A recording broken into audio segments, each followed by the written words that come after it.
news to report, folks. 6 U.S. service members can now be confirmed killed in the Iran war, CENTCOM has announced. As of 4 p.m. Eastern Time, March 2nd, CENTCOM states 6 U.S. service members in total have been killed in action. U.S. forces recently recovered the remains of 2 previously unaccounted for service members from a facility that was struck during Iran's initial attacks in the region. Major combat operations continue. The identities of the fallen are being withheld until 24 hours after next of kin notification, folks. This war is getting deadlier. This war is engulfing the entire region. And now we learn that Donald Trump is panicking, as he has learned, and we are now all learning, that the Strait of Hormuz is now closed as well. The Iranian Revolutionary Guard Corps is announcing that it is shutting down the Strait of Hormuz, and any ship that passes will be destroyed, will be blown up, and will be shot at. And we're already hearing that ships in the Strait of Hormuz are being shot at. Now we're seeing Ottawa and Canada in general, the world. So let's talk a little bit about this Iran war. Now,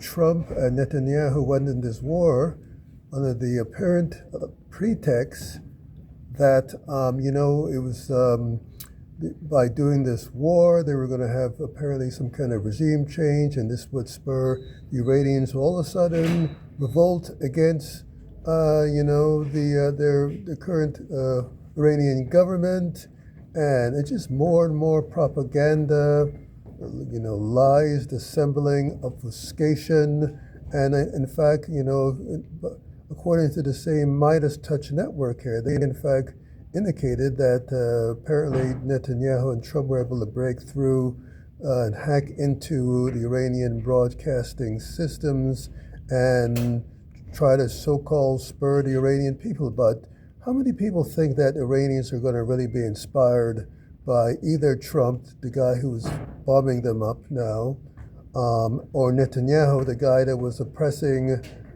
Palestinian people for years? I mean, who are these people thinking that they were all of a sudden going to inspire some sort of change by through whatever they're doing? I mean, this is outrageous.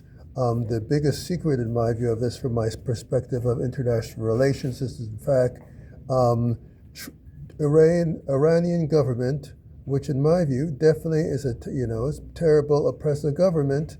In my view, there was a responsibility to respect international law, but Iran definitely didn't want this war, but they don't mind it because they are interested in using the pretext of American stability to try to destabilize the governments which surround them, which have various U.S. military bases. What they want to do through this war is turn the populations which have military bases on their soil against the United States, and in the process try to spur on revolutions and revolt against these U.S. bases. So this Iranian war is giving the extremist Iranian government an opportunity of challenging the extremism of the Trump regime by trying to destabilize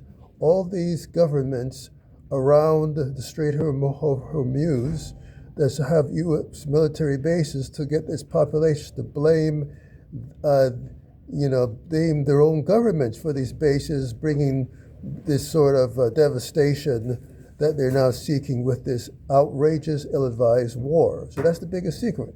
So if you're interested in more commentary about the Iranian war, based upon my perspective of international relations, please subscribe to this channel so we can talk more about it.